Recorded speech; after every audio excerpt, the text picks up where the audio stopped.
Hello ladies and gentlemen, and welcome to EU Masters 2020 Spring. My name is Quickshot and I'm all charged up to talk to Foxtrot today as we are going to start week 2 of the group stages. Hey man, the charge has surged through your body and reached the top of your head. It looks like you really going there. I tried to go Super Saiyan. I needed to match the indomitable, incorrigible, gorgeous voice of Daniel Foxtrot Wyatt. So that's what I was trying to emulate. Wow. Yeah. That's very thank you. I told you I was going to do it, but I put it somewhere else in the intro to surprise you. Yeah, if casting it doesn't work out for you, Hype Man gigs, go for that. I'm on board. I'm on board. Right before each, like every big event, just yell on stage for a little bit. Hell yeah.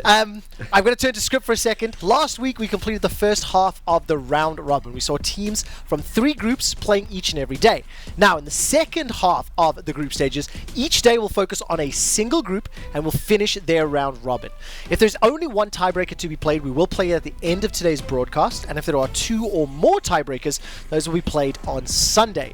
The top 2 teams from each group will advance to the knockout stage, and we had a pretty crazy start to EU Masters last week. Yeah, it was really fun to watch because I think we got everything that you could want out of a round robin group stage. Like you had a few upsets, you got some really close groups. It says Team Singularity and BT are 0 and 2, but they're both 0 and 3. And for Singularity, perhaps that was a little bit expected. The team coming out of the Nordics, not a particularly prominent region, but BTXL, that's a sister team of an LEC team, and they're 0 and 3. They've yet to pick up a win. That's really shocking.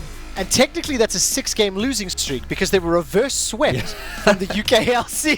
And it's the only 6 games they've lost this year. There we go, right? The only 6. Look, let's dial into Group B, which is where we're going to be starting today.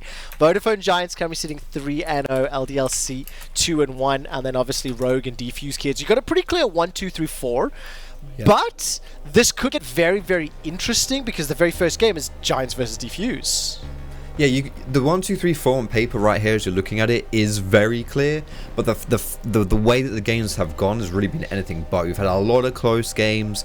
Really, anyone could be top of this group right now, and so the second round robin, when all the chips are down, as you say, it's really where it's really gonna see who gets out of this group. Because honestly, if you're asking me to put money on who's gonna come out on top, I have no idea. I really don't. Anything can happen right now because it's today in the second round robin. It does feel like a bit of a 3-horse race, though. I think if we were to be very fair, I think Defusekids making it out is a low possibility. But if they beat Giants in the first game, that's the start of increasing those chances, right? Oh, absolutely. Stranger things have happened. 0 and 3 starts. You can absolutely turn that stuff around. It's a long shot for Defuse, but they're very experienced in E-Masters. This is like the 3rd E-Masters in a row this organization's been on. Some of the players, it's like they've been to every single E-Masters so far. They really are the top dog in the Netherlands. So yeah, if Netherlands have really never made it out of groups, but they're up against it this time, and maybe a sprinkle of magic here and there, and they can maybe do something. Let's take a moment just to quickly mention LDLC and Rogue. It'll be the next game. That's 2 versus 3. Huge implications for making it out. We are going to go to draft, so we'll get a couple of games to talk about those in a moment or two, Foxtrot.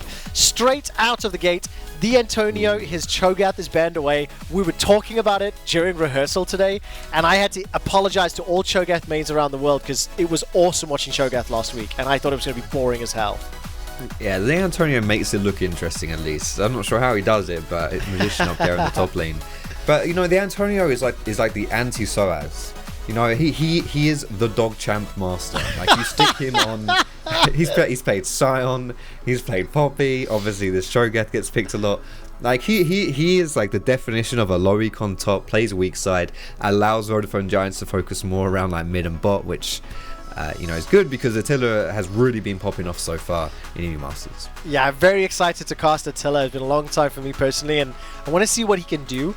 Let's talk about Defusekids, and how do you think they can actually win this game? Look, Giants are the favorites. They're 3-0. They had a couple of close games, but, how do you see Defusekids potentially winning if it's going to happen? So there's 2 things I want to hone in on for Defusekids. Firstly, Alois plays a lot of split pushy style champions, and secondly, Defusekids as a whole tend to draft quite later on into the game, but they haven't found the time to get into that part of the game. They've always just lost before they've been able to come online. So firstly, I think you should play towards Alois in the draft just a little bit. You don't have the counter pick, but I would be very surprised if Vodafone Giants leave the counter pick open for the Antonio. They don't tend to do that. They'll just stick him on a tank and then go for something else. But then also, just if you can get Alois and Hadess to work together really well, you buy time with a strong split push. And from that, if you can start Vodafone Giants missing out on some of their timers because they're having to rotate to deal with split push and stuff like that, then you can actually buy some time, come online for the rest of Defusekids, something they've been lacking so far. I'm looking forward to seeing if the draft plays out that way. I mean, split pushing, scaling. You've got Aphelios already, so there's one tick towards that scaling option. Yep. Attila is most likely going to be locked in here. I would be not shocked. Azir. I know. I don't want it, dude. I don't want it. But I mean, Kalista Thresh for the Giants bottom lane, pretty powerful to play around. And that Nautilus, if anyone's been watching the Nemesis school of play, can be a flex. We've seen him playing that fairly well and doing okay with it. Sort of a lot from the Mad Lions as well. Mid lane there we go. So let's see. But okay, so this is interesting. They're completely ignoring me, which is fine. I'm a lowly diamond player. You don't really want to listen to me anyway. And they're not going for the last kind of counter picks or anything like that. They are putting Alois on Gangplank. This is something that Alois has had banned against him a fair amount. He does like these more kind of carry style champions, the complete opposite of what you're going to see on the side of Vodafone Giants with the Antonio as well. And GP is someone, he is more of a carry, but again, you're playing a lot into the kind of scaling thing here, and you're going to need something to bridge the gap. And what we've seen so far from Defusekids, from early to late, it's just, they don't tend to draft towards that, and we'll have to see how they round out there. I mean, looking at last week's picks, Karma, Kassadin, Camille, something that Defusekids played. The following week, Azir, Mundo, Lulu, it's literally everything that you've just described. I think the Mundo is maybe a little bit against the grain, but it's that split push scaling option you talked about. And now we turn our attention to phase 2. Let's see what Giants want to throw into Defusekids. Ornn and Lee Sin removed from the table. I'm going to assume that that's a Nautilus support, so I'd like to see what jungler and mid lane Defusekids want to run. Yeah, taking away Lee Sin from Hadess is pretty standard. He defaults to that a lot, and when he's not been on that, then he has honestly looked a little bit weak. He's played Zac and Trundle so far, and honestly wasn't really anything special coming out of him on those two champions. But to your overwhelming joy, we are going to see an Azir ban here, Trevor. Yes! So yes! I was actually looking at some of my stat sheets, so I missed that. Yes! Thank you. Oh, there's such a sigh of relief. It's stupid, isn't it? But I really am happy about that. Hey man, I mean, I get it. It does make for a slightly less interesting events, especially in that mid lane. That's where it happens. Everything revolves around that mid lane. So not going to see that. We might actually get the counter pick in mid as well, which will be good for Pretty, since he's been a little bit lacking the love in that mid lane in the draft so far. So there it is, another dog champion for Antonio. Sion locked in. And then let's see what Pretty's going to decide. First of all, to what decision he has to make once Defusekids reveal their mid lane option. The tank for the Antonio. Foxtrot, you are spot on with your analysis of the teams thus far. Now, you mentioned the Defusekids haven't had a chance to go late. We'll see what Giants lock into the mid lane, but do you think they have the ability to win mid to late game team fights if they get it against the Giants? We'll see what they pick for their mid laner here, but I think this has got a pretty good chance of success. Specifically, so Giants have the Kalista as their most kind of that shocks me, by the way. Sorry, I'm going to interrupt myself to express just how shocked I am. 3,000 megaton bolts going through my body right now. Akali? Is Chapapi genuinely playing Akali? You know what? So Chapapi is the Xerath one trick. He plays Azir as well. Anything that just makes mid lane kind of chill, Chapapi picks it. Control type champions. I have no clue. Ooh, okay. And it's going to be the Kassadin. This is interesting. Chapapi tried to play the Kassadin last week. It did not work. It did not go well for him. It was against AGO Rogue. Now Pretty's going to be running that in the mid lane, a little bit more in his wheelhouse. And now I'm going to go back to that same question. We're surprised by the Chapapi pick, but the rest of the Defusekids drop played exactly as you were expecting. Is Akali going to be that bridge to help get them to the late game? I think honestly, like especially if you've got Defusekids with their, if you're able to contain bot lane, then absolutely, like you do have a bit more oomph before like the 30-minute mark, which is really what Defusekids have been looking for up until that point. Like Akali's much more of a one-item power spike type of champion, when normally you've been seeing like 2 or 3 item spike champions being picked by them. So it is different, and I like that. You know, just kind of mixing things up coming into this second round robin here. But you know, I'm really curious to see just how it gets executed, because we're looking at a very split comp. Like we're not even looking for team fights necessarily here. But I just don't know how Chapapi and the rest of the Defusekids are really going to execute that. It's not something I'm familiar with seeing from them. So I'm really, really curious to see how this is going. Look at it this way, right? The Defusekids have had already a growth experience playing from regional league here, then to EO Masters. Now there's been a full 4 or 5 days of prep from last Saturday's games now to the group stages starting up again on Wednesday. And for Defuse as well as Giants, each of these teams, as well as the other 2 in the group, have to play 3 matches today. We will have a very clear idea of who's going to be going to playoffs. As we said, one tiebreaker game will be played if it's only one at the end of today, and if it's 2 or more, they'll be played on Sunday. But you have to come in with maybe some surprise cards, maybe something to throw people off, and you're 0-3. You lose this game, you're out of playoffs. So why not throw the Akali out? If it wins now, all of a sudden every other opponent has to factor that into their planning when maybe they weren't anticipating it.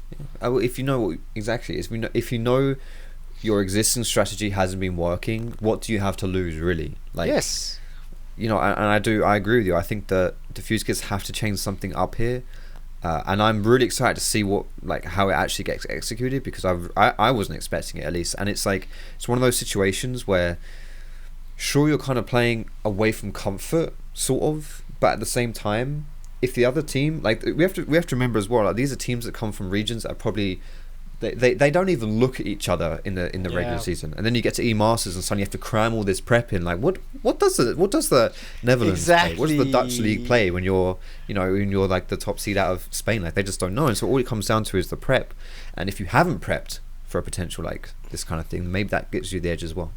Well, we'll find out. We do have just a very brief delay before we get into game. As you may or may not know, we do play the games at a intentional delay for competitive integrity purposes, and you can look up some of the league operations folks on Twitter to read a little more about that. But as we will be loading into the game in just a moment or two, again, just to remind you, for Vodafone Giants, they can eliminate 1 potential playoff competitor if they knock out Defusekids right now. Now, let's be 100% fair. That's not entirely mathematically true, because if they go 2-4, there is other teams that could go 2-4 as well, and there could be tiebreakers at the bottom. But the chances are very, very unlikely and very low. So we will have to see as the results play out. And right now, Erdote setting up some shenanigans. He's gone goose hunting. Yeah, I always like these spicy level 1s here. We always see some really creative stuff coming out of the teams, which is quite interesting. Right, Goose, they know he's here. Yeah, oh gosh. Oh, this is a titled Goose game, and the title is Get Wrecked, Son. He manages to flash away. Rend comes down, and he escapes the nightmares of Giants. Nicely done. Yo, that's a 2 summoner trade away right there. 2 for Goose and 2 from the offensive summoners there from Attila and Erdote. So that's, an equal trade, although, to be honest here, this is kind of very bad for Defusekids. Like, Goose doesn't even get a recall off. He's on half health. He's already used his potion. He's playing versus Jarvan. Like, this is pretty scary here, and I would not be surprised to see Lamabear come down bot really soon. I mean, the thing is, you sort of have to see it, right? Like, it's such a juicy target. Man. And it's so problematic for Defusekids. Like, level 1 Thresh Kalista just bullying them out of the lane. Yeah, this is hideous, man. This is honestly just... This is about worst case scenario for Defusekids here. Like, you can't lane anymore at this point. Like, what you're in a rock and a hard place. Do you recall, go for that regen so you can start laning again, but then you're going to miss out on loads of experience, and so you're always going to be behind the peg there, and that's awful too. Ah, gosh. Like, Vodafone Giants wanted to play around this bot side, like the Kalista Thresh. That's definitely a lane that you want to go to, and, to buy yourself some time for that Kassadin to scale. And well, yeah, I think they're doing a pretty good job of that so far. Yeah, I mean, the minion wave has now crashed underneath the tower, so Goose and Nightmare's going to do what little they can, but from the first 2 waves, you're comparing a perfect 12 for Attila to 4, maybe 5 CS on the first 2 waves for Goose. Huge challenge for them to overcome. Lamabear, I'm just keeping my eyes on him, whether he's going to go down and try to punish Goose or not. For the time being, with the help of Erdote, going to move forward, get the vision. And this isn't going to help DK make it to that 30-minute mark when the vision is deep and they're already being like invaded on and pushed in this bottom side of the map. Yeah, and even this jungle matchup, like Sejuani is a champion. She can stay relatively safe because there's no real pressure for her to do anything, but she still needs to be quite cautious of any kind of invade because she can't really protect herself. You know, like they're staying safe in the sense of being able to just fight off anyone that comes towards you, and they're staying safe in the sense like, oh, you want to take my jungle? That's cool. I don't really care too much about it. And Hadess is much more in the latter camp of those, so he's not going to be particularly happy here either. And, you know, Lamabear already has a 2-camp advantage. It's yeah, this is a great start for Vodafone Giants. Yeah, very nicely done. A few hundred gold already and control in multiple locations. But let's also be honest about ourselves. When we were talking about the teams, there was some fairly slow games last week in this group. I think the mid games and the late games, they weren't as convincing. Chapapi's going to be able to escape and actually goes right back in. He knows Hadess is behind him. Takes a lot of damage in the trade though. But yeah, just to pick that back up, the results of 1, 2, 3, 4, 3-0, 2-1, 1-2, 0-3, it's not that clear cut if you actually watch the games, and there was some very tense moments. Yeah, like LDLC especially, like they had so many close games. They played against Giants, and you know that could have been a bit like I think they were winning for like 40 minutes in like a 45-minute game or something like that. The game against Rogue, they actually won, but was very close. And honestly, Rogue should have won that game as well. Like this whole group, you know, on paper you do have, as you say, you got the 3-0, you got the 2-1, you got the 1-2. Like you've got that clear order, but this is why this day specifically for E-Masters is going to be so exciting because the games were so close. They could have gone either way, and now you're going to get to run them back. Oh, yeah, definitely the case, and get a chance for revenge as well, right? Immediately after this game, it'll be AGO Rogue taking LDLC, and then Giants will play again against LDLC. So we'll see what happens then. For the time being, Lamabear is going to find this control ward. Hasn't been able to punish Goose's flashless Aphelios just yet, and Pretty will be losing his flash because of a Hadess gank in the mid lane. And this all sets up the level 6 quite nicely as well for Defusekids. So there is a shining light there. You know, the bot lane has been able to send the bleeding a little bit too. But you know, when you combine Sejuani ultis with Akali's execution as well, like sure, Kassadin has like all his hops, but to be honest, at level 6 they're kind of like low, high cooldown. You're not really going to be able to use them too effectively, and without that flash, like definitely could be a vulnerability on the side of Giants, as all this mid and bot control is going to lead to a Cloud Dragon for Lamabear. Yeah, easily secured, no contest whatsoever. That bottom lane, by the way, 6 minutes in and 23 CS advantage. That feels pretty bad right now, but I think it's going to sting obviously significantly more once Attila and Erdote are going to be able to just back away, pick up their first items and really press home that advantage. Dum. Yeah, this is it. Hunted. She's not level 6 yet though, Sejuani. Oh, not going to find it. Needs to find the stun, but perfectly timed Riftwalk. Well spotted on the level 5 Sej. So Bristle is just an unhappy pig and has to walk away sulking. Yeah, Bristle's much happier when the person riding him can throw out massive lumps of ice. Unfortunately, right now that is not the case. It should be soon though, and maybe you'll see another return into that mid lane. But Chapapi hasn't even reset. You know, he's still got his TP. He's going back now, so we might see something in the next minute or so. But you know, honestly, if I know, so Defusekids are definitely up against it. We've even seen it in this game. Like they're already like basically 1,000 gold down, and they're 0-3 in the group. But even in the play-ins, you know, this is a team that had to go through the play-ins before they even made it to the group stage. They won 7-2, pretty good win rate, but they were really crap in the early game. Genuinely, they're not an early game team. So at least, you know, on the plus side, this isn't unfamiliar territory for Defusekids. So they should be pretty familiar piloting a game like this from this position. Definitely the case, and you know, obviously for Defusekids, If they lose this game, there are 32 possible scenarios that will happen going forward. And out of those 32 scenarios, again, assuming they lose this game, 8 of them will allow them to advance to at least a tiebreaker or to the playoffs. And by the way, Bristle still does not have an ice-chucking friend on top. But now the support comes in from Lamabear, but he's too late to the party. There's no Cataclysm either. Defusekids secure first blood. Ooh, here comes Giants. They're going to go for something here. No, alright. So this was really, really nice. Perfect timing here for Defusekids because Kassadin had the backup from Jarvan that he was like, yeah, I'm safe. I got my friend here. I can jump forward. But of course, as soon as he uses that rift progressively, he's got no escape left. See Antonio playing the boring top laner as a bully, as you do. Getting the flash out of Alois there. Oh, there's going to be a small win from that. It just looked really funny watching Sion faceplant into the wall. But you have to call out the fact that Giants, they got the first dragon of the game, they've got the first herald of the game, and that will allow them to again just reclaim the gold lead. But kill secured by Hadess, by the Defusekids. That mid lane, still even on CS, and we've seen a lane swap already. It's Giants throwing themselves top. That's what unlocked the Rift Herald. And Goose and Nightmares will have a very happy time being left alone. Yes, this is Defusekids don't mind the lane swap too much, but it really depends what happens in like the next minute or so, because Lamabear is in a good position here to punish. Ooh. Oh, well. Good. Yeah, he respected the flash. Like he knew that hook was going to land. He's such a good weak side player. Like, so you have players that will be in put in a situation like the Antonio. You see this in like LEC, LCS. Like you see this everywhere.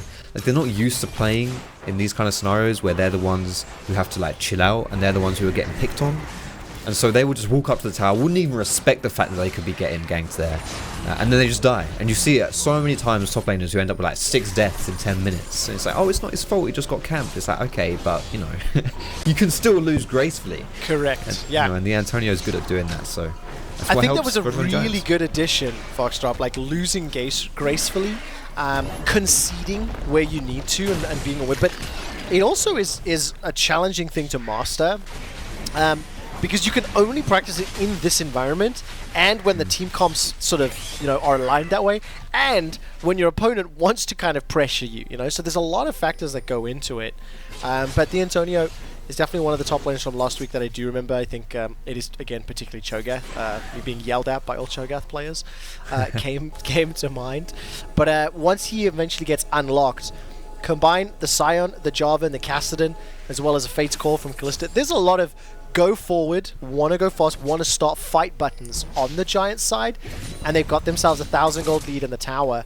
So they're going to bring the fight to Defusekids at some point in the next 10 to 20 minutes.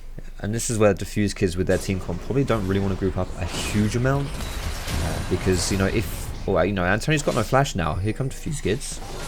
Yeah, got the unstoppable onslaught, and he will curve the bullet. He's nicely gone. done. Yeah. Cheers, buddy. Hey man, at least get the ulti in there. We get some plates on the top side as well. Nice GP ult to clear out the minion wave, though. You know, oh my goodness, I am terrified for Goose right here. Do you see that? Okay. Do you see this cheeky little geezer in the bot side there, hiding in the bush? I'm worried. I'm nervous. Goose is sitting on 77 CS, down 50 right now. From Attila. That equates to 1,400 gold. So that BF so that's sitting in Goose's back pocket is the gold value difference, and Attila is ahead of him. Completed Blade of the Ruined King, and the second dragon going the way of the Vodafone Giants as well. Yeah, GP had like a 1k gold lead over Sion here too, so yeah. You know, it's not. This is why the gold lead is, you know, it's kind of big, it's but concentrated. It's not. Yeah, exactly. You know, and it's not anything insurmountable at this point as well, when you all things considered. And you know, Defusekids have ways to shut down this Kalista. Like you get a Nautilus ultimate, you get the Sejuani, you've got like a really big assassin in Akali too. Like there are definitely ways to deal with Kalista. I kind of want to go back to what you were saying though. I think it's a really good point that Vodafone Giants have a great ways. Like the whole team comp has like a million ways to just go forward, as you were saying. And that is so good when you're winning and so awful when you're losing. Yeah. For Giants, they're winning, so it's great, and that's going to be a real problem for Defusekids. Like, you'll see in the mid game when like lane phase starts ending and you do open up a bit more, like first towers and stuff start going down, it could be a problem. But here you go, Defusekids looking for the pick in the jungle. Yeah, really cheeky, really nicely done.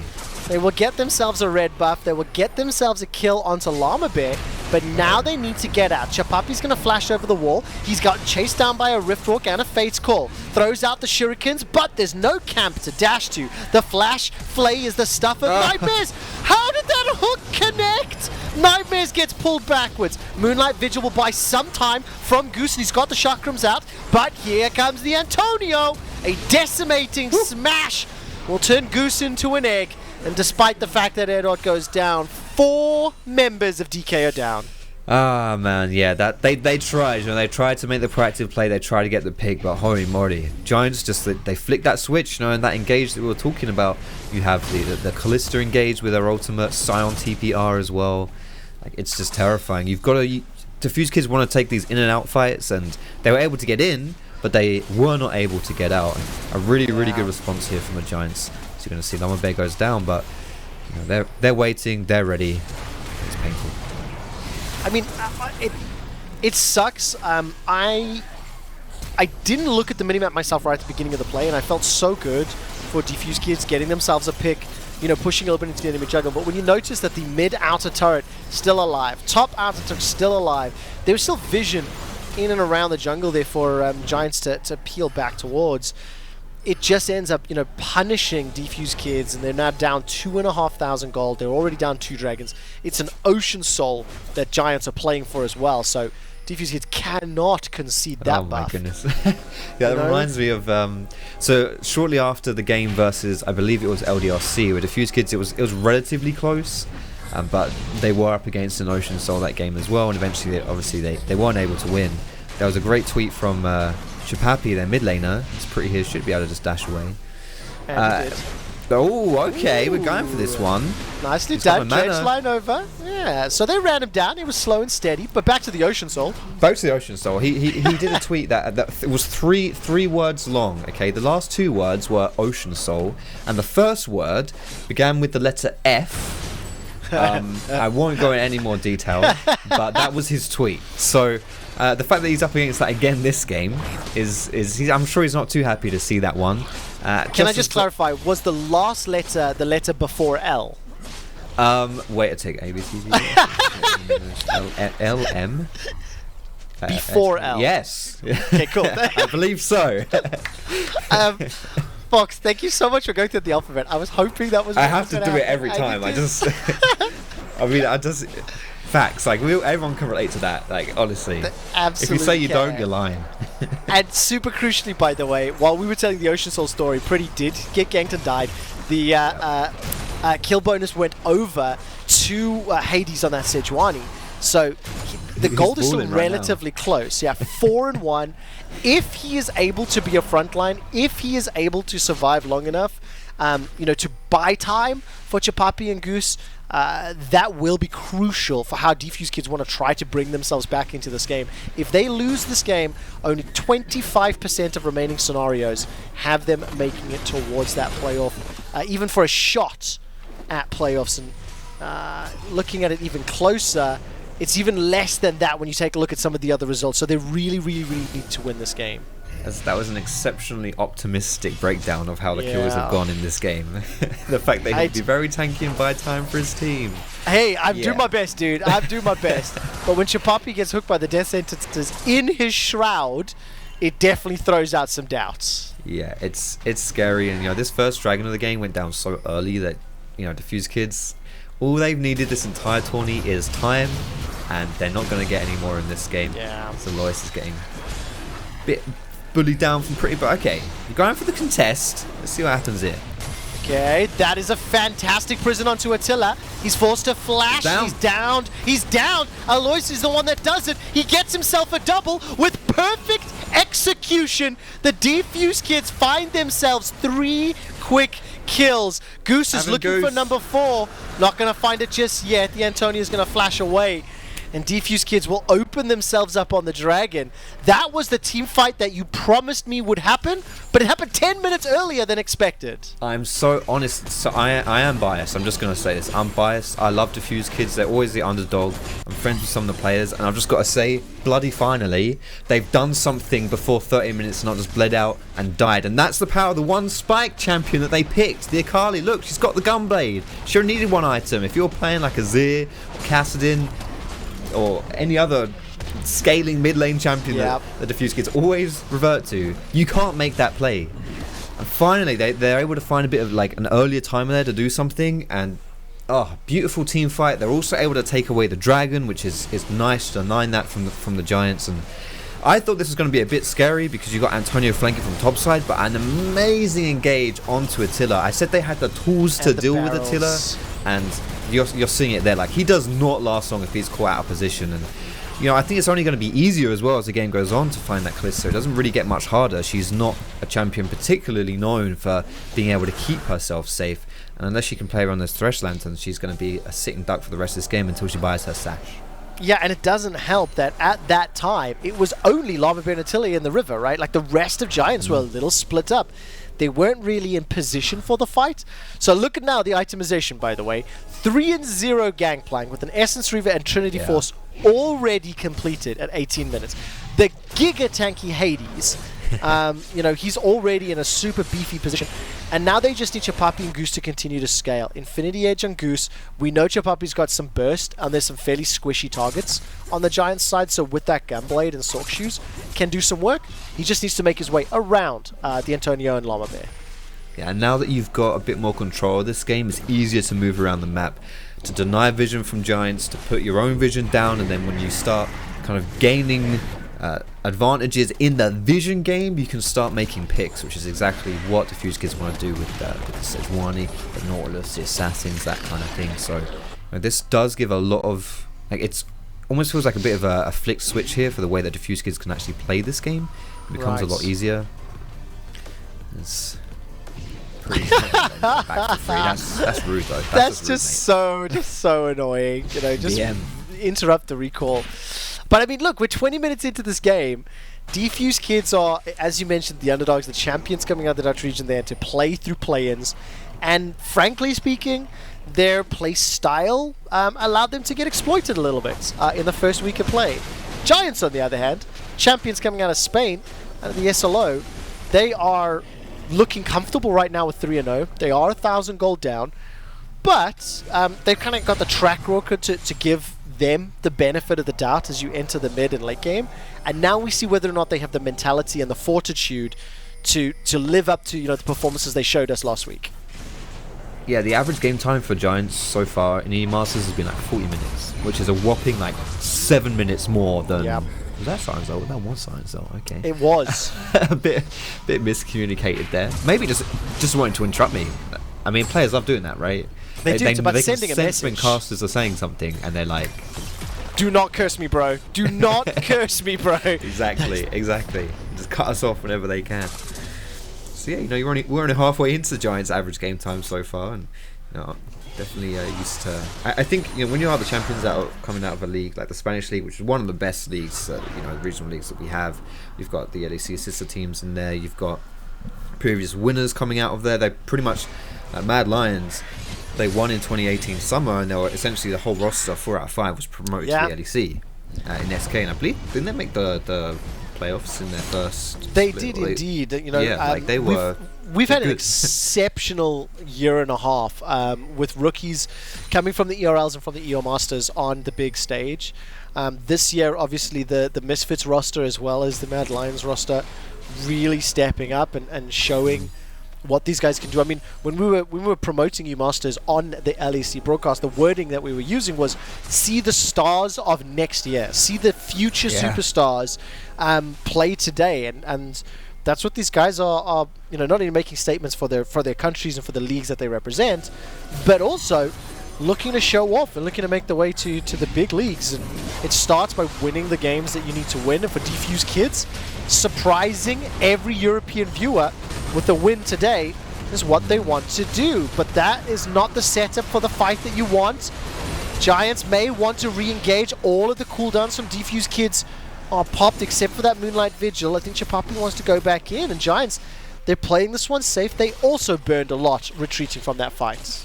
Yeah, Defusekids had a great sup around that dragon fight, which is, you know, how we saw just the perfect team fight for them when you instantly blow up Attila, but it's a bit different when you can't get that set up, and, you know, right before the dragon spawns here, they're just going to have to concede this ocean dragon. So thank goodness they got the one before, because now, you know, this isn't the sole dragon, right? There's one more dragon to go. Yeah. Potentially, if Giants pick it up. So again, buying time has been a theme for Defusekids, and they've been able to do it so far in this game, and they still have the capacity to win all these fights. You know, it's just the engage has to be a little better. To be honest, that's kind of just them getting caught out of position.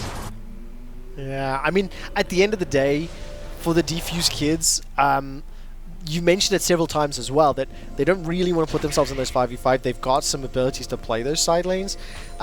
They need to stop the next dragon. That is so crucially important at this level of play, and with the power of that Ocean Soul. So tell me a little bit about now their vision setup. We can see Chapapi and Hadess, they were pushing up top. They will find themselves at the Antonio. They're going to go for the kill. It's a tanky Sion. He's got the ultimate, he's got the flash. I'm not going to get excited until they keep pushing. You really shouldn't, because this is going to be bad to Defusekids. They've got themselves a teleport out of Pretty. Pretty's going hunting. He's already got a flash from Chapapi. Hadess is going to be able to use Bristle to hop over the wall of the Cataclysm. And Attila just keeps hopping and skipping and jumping. And he's trying to call Patches O'Houlihan because he played dodgeball with the Moonlight Vigil. Now Chapapi is down. And the Defusekids, once again, are punished for looking for a pick. And this time they didn't even get the pick. Yeah, they tried. They're going for the proactive stuff. They know if they just sit back, they lose. But, oh boy, here comes the re-engage from Giants. Okay, Giants are going to continue hunting. Why did Nightmares go in? Spider Nautilus does not want the wall hug. And as he dives forward, now he's on the wrong side of the rift. Thank you for the epic zoom in. The Antonio's coming forward. No! He picked the wrong direction. That was 5-head observing, if ever I have seen it. Huge shout out to the observers. Look, it was a good shot from the Antonio, even though it didn't land. And Nightmare's got out, by the way. I appreciate it. Yeah, Nightmares is done. Like Spider-Naut is gone. He's out of it. The amazing Spider-Naut lives another day. Unfortunately, he is eventually the only one, I think, that survives that. Yes. I think Alois obviously survived. He hasn't died yet. But yeah, I mean, they're trying to make picks, but of all the targets to go for, surely Antonio is just the one that you don't want to go for. Even if you do get him down, then Zombie Sion just wails away on you until the rest of the team rocks up. It's just so difficult. But one of the big things that I took away on the chase, looking at the value of Attila's Kalista, look at him dodging away from Nightmares and using literally the Martial Poise passive to just stay on targets. You know, like, it's so hard to get away from them. So if DK don't win the fight outright, they can just get kited around and lose. Yeah, if Kalista's one of those champions where if you let her do her thing, you leave her alone and she just does Kalista stuff, she's terrifying. Like, if she can just permanently hop around a team fight, she can kite for days, she can chase for days, she can permanently reposition and just dodge everything. It's so hard, but she is so vulnerable to getting locked down, and she does have that sash, so she will be a little bit safer versus the Sejuani and the Akali damage. But against Nautilus ulti, the sash doesn't do a huge amount. Like, you can sash it when you're knocked up in the air and then like quickly flash out or something like that, but to be honest, it's definitely not as effective as it would be against, like, say, the Sejuani ult. So she still needs to be kind of careful, but there is just one more tool that she has in her pocket to stay safe this game. Yeah, exactly. And I guess now we look at the state of the game. 27 minutes in, even on gold, even on kills, Giants are 1 minute 10 seconds away from potentially securing that Ocean Soul. If you look down itemization, I mean, Attila, 3.5 items completed to 2.5 on the side of Goose, but the inverse is true for Alois versus the Antonio. The only thing is, it's easier for the Antonio to provide value as Sion, because he just has to run at you and try aim a Q. For Alois to really get the value of that gold, it does require the right setup, the right skills, etc. So there's a higher barrier for execution, I think. Absolutely, and I think everyone would agree with you. If you'd rather have like the item difference be between 2 AD carries or between Gangplank and a Sion. Yeah. I think you'd be pretty happy taking the Sion, being a few items down. Like, he's already indestructible, like, and that's all he has to do, really, so. But yeah, this Ocean Dragon is spawning now. 20 seconds left for it, and this is going to be really, really big. Defusekids are going to throw everything at this fight. If they lose this Ocean Soul, they're essentially not throwing away the game, but essentially saying goodbye to the game. And yeah. It's so difficult to come back, and even though that dredge line's found its target, it is going to be Giants looking for the engage. Hadess gets tagged where Erdote's on the retreat. Fate's Call will get him out of range of the barrels, and now things escalate as Pretty has arrived. The 5v5 is set in stone, and Lamabear gets taken. It secures the kill. I'm done. Giants are going for the soul. They're going for the soul. They're gonna pick this up undoubtedly, but yeah. So this is the cheeky thing in response. Usually they're like, yo, you get Dragon, we're gonna go for Baron, but you can't. Like, no. Vodafone Giants know exactly what's happening here. They're not gonna fall for this one. And man, Defusekids, it was looking good to start with, and now they're really up against it, playing versus a strong Giant squad. Plus, oh my! Oh, that was honestly not very pretty. Not pretty. That was disgusting. Melted Goose. And obviously the blue trinket from Giants inside the Baron pit. They knew it wasn't at risk, so they played that one flawlessly. Pretty is so good in the style of champions. Like, Pretty's been around the scene for a long, long time. He's representing Greece, as you might be able to tell with that GRE at the end of his name. But he's one of the few players that's just he's been everywhere for a long time, and is still so good. Like, you see a lot of players sometimes that just kind of fall off a little bit, or they're not quite able to keep up the same pace, but Pretty's always been able to bring it to the top tier of play. And we're going to see this fight as it starts for around this Ocean Soul. Defusekids really looking for that engage, but not just quite able to get it. I think it's actually not a terrible time to start it, because Pretty is quite far away, still split pushing out that bot side. And it's just so hard to commit to that team fight. Yeah. Like, Defusekids, they're so reliant on cooldowns, and once those are gone, Giants just turn it around and bam. Oh, so difficult. And for the Defusekids, 100% double checking all of my stats, all of the information with tiebreaker rules as well. Losing this game means that Defusekids need to win both of their remainings to put themselves in a 3-way tie as the only way to make playoffs. One scenario is all that will remain. So for Defusekids, there's so much at stake here. Champions coming out of the Netherlands as well as play-ins. Unfortunately, look, we're 30 minutes in. They're down a Baron. They're down the Ocean Soul. They're down in gold. But we've hit that timer they wanted. Unfortunately, there's just so much to overcome to really try to be competitive.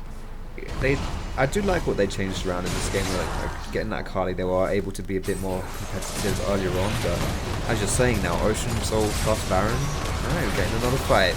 We are indeed, and all of a sudden the Cataclysm is pretty good. Chapapi's gone into the back line, but the exhaust prevented so much of that damage, and now Hadess is going to get bopped on the head by a decimating smash. The Lantern will pull Pretty right back out, and everybody on the Giants are low. They will lose themselves a mid laner, but they've gapped themselves a top laner. No, the Pierce goes a little bit wide, and finally it's Lamabear that picks up the kill. 3 members of Defusekids are down. Giants have broken open the base. They've got themselves Baron-empowered minions, and they might go for the chase, but the Chakrams, as well as the turret from Goose's Aphelios, is doing work. Attila's got the GA available to him, but he continues to step forward, and Goose is just going to put the hammer down. The Nexus turret is now going to be the focus, and if Goose had stepped into that decimating smash, things would not have looked very good. Instead, Goose will switch to the flamethrower, clear out this wave, and Giants back away content with the push. Giants are so good at turning it on and just taking control of the game. Like, I know obviously they picked up the soul and then they were able to get the Baron shortly after as well, which might, be a good, it helps a little reason why they've taken control of this game. But just in general, the way they execute these kind of plays, like, this game was pretty even. Like, there wasn't really much more than 1,000 gold in this game for the whole time until now, when Giants are like, you know what, we're gonna win this game. Give us that 5k gold lead. They're really good at doing this, and it's so punishing for teams that aren't able to kind of, well, I hate using the same word twice, but teams that aren't able to punish them in the early game. It's so tricky to play against this squad, and that's why you're seeing why they're number 1 seed coming out of Spain, which is one of the strongest regions that we've got here in Europe, and why they're undefeated so far in EU Masters. And arguably growing to be one of the favorites for the tournament, I think. I mean, looking to top their group, coming up against pretty stiff competition as well. You're looking at Rogue, looking at LDLC, and I will be a little blunt and say that I think both respective teams represent slightly stronger leagues than what we see out of Defusekids.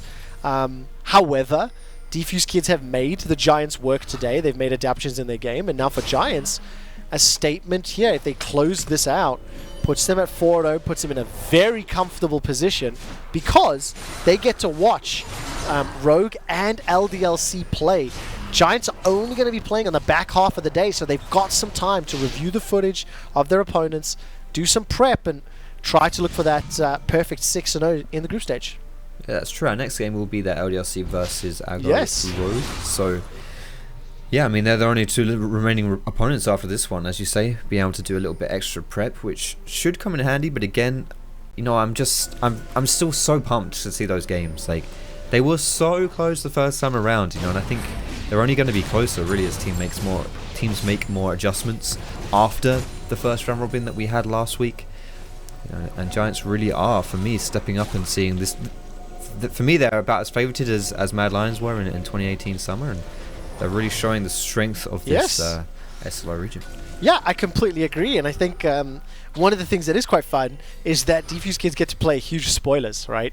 There's a 3-horse race for 2 playoff spots, and DK are here to compete. But let's see the game finish out first, because Giants, they got themselves super minions in the bottom lane. Elder Dragon is up in 10 seconds, and the safe bet would be to play for that one. Let the supers do the pushing into the base for you, and that seems to be the call. Defusekids, one last hurrah. Pretty takes the blast cone over the wall. I'm not sure if that was intentional or not. But Hadess is now the target. The lantern goes out for Attila. Attila's continuing to focus the Elder Giants. Have they bitten off more than they can chew? Fate's call comes flying out. Attila's knocked up into the air. Erdote is low but not dead. Attila's got a GA, remember. It has been popped. But look at the Antonio. 4 members of the Defusekids are on him. And the defuse timer is too long for the Dutch to deal with. The Giants have got themselves the kill onto one of the primary damage dealers, and now they are turning it around and chasing the Dutchman back. Uh-oh, they're going for the pincer move here as well. Defusekids, can they hold on this? It was Hook City as a death sentence and a dredge line connect. But watch Attila. He's absolutely shredding through the Giants, and with the help of Pretty and Lamabear, Erdote on that Thresh, 16 kills out of his team's 18. Attila, 16 kills out of his team's 18, and finally Pretty, 15. Lamabear, 14. Finally, the Antonio decides to join the game. But Vodafone Giants remain undefeated to start week 2.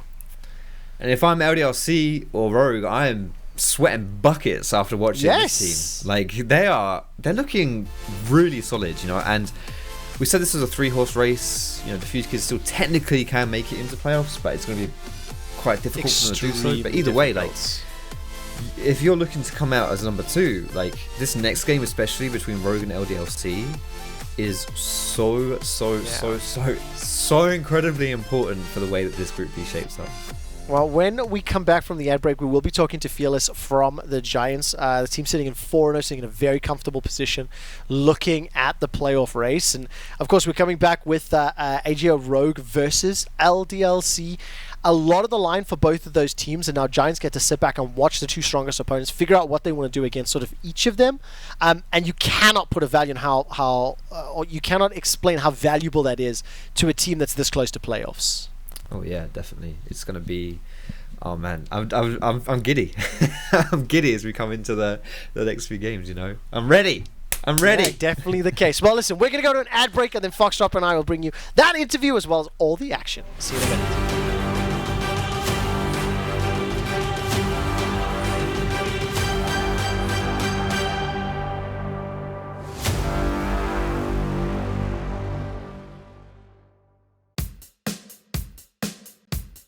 Magic.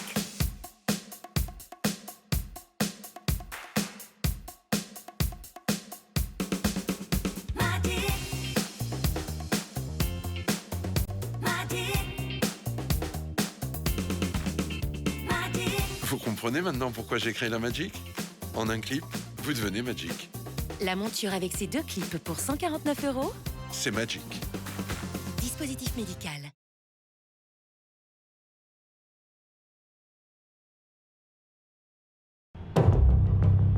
This is my creed. The boots that make me faster.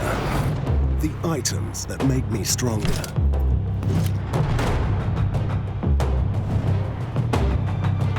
The potions that I drink.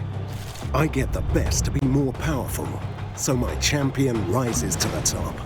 But all this leveling up means nothing if I don't level up myself. It's the healthy potions I drink in real life that make me stronger. Because you can only rule the game when you realize you are your most important champion.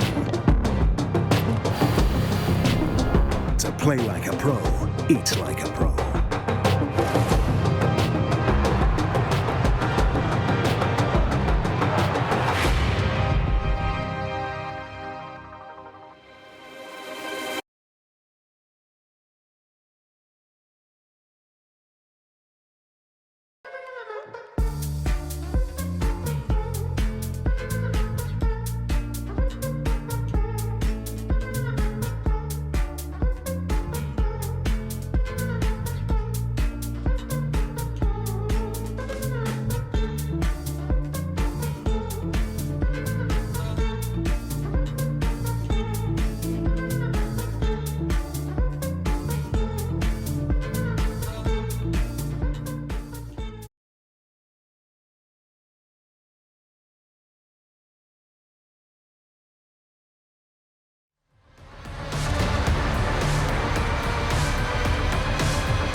And welcome back to EU Masters Spring 2020. I'm FLICKR and I'm joined by Fearless, the head coach for Giants. Welcome and congratulations on the win. Congratulations on a very strong 4-0. Thank you. Definitely appreciate the 4-0. I think we're doing good so far. I don't think this game was that good, but still, I'm happy with the 4-0. Were you guys surprised by the Defusekids? Coming into the game, Foxdrop was definitely expecting them to play that late game scaling options, and then all of a sudden Chapapi pulls out the Akali. We were surprised, so I was wondering if you were as well. They definitely threw some curveballs. We expected the Aphelios, we also expected the Nautilus. The Gangplank was definitely something we didn't expect. But usually, I think in new Masters, traditionally every team tries to go for some late game options. So it's not surprising that both teams have those options. Actually, us went for something less scary, went for the Kalista Thresh instantly, and it paid off. Well, it really did. And one of the things that the shoutcasters have been talking about is in this group, despite the fact that Giants are 4-0 and with 3-0 last week, a lot of the games were very, very close, and it felt like they could have gone either way at different points. How have you felt about the strength of the group overall and the opponents you're playing against? So that's definitely true. Even against our games against Rogue and LDLC, they could have won for either team. I think it's normal that the groups are close, but of course it's like that extra edge or that extra 1% that makes the difference, you know. And as far as I'm concerned, for now, we have the edge. I like the cheeky grin, Fearless. I see a sly confidence there, but it's quiet confidence for now. What is going to be success for the Vodafone Giants here at EU Masters? Obviously, success. We can only say that it's a victory. We need to win against every team, and there are a lot of good teams. We scream a lot of teams from that are here in EU Masters, and we have a lot of rivalries against them, and it's going to be a fun tournament. When I'm looking at my stats right now, Fearless, there are 32 remaining possible options of this group, and Vodafone Giants qualify in all of them, with only a few of them needing a tiebreaker, just so you know, right? So things are looking very, very good. Yes. Let's look at the rest of EU Masters. Which other teams or leagues are the Giants and the SLO afraid of for being someone that might stop you get that win? Well, afraid of? None. But teams that probably have a higher chance, teams that probably have a high chance to make to semis or finals. For example, Mouse Sports. I think Mouse, they don't have a lot of different strategies, but they have enough picks to always go for that strategies that they are really good at, you know?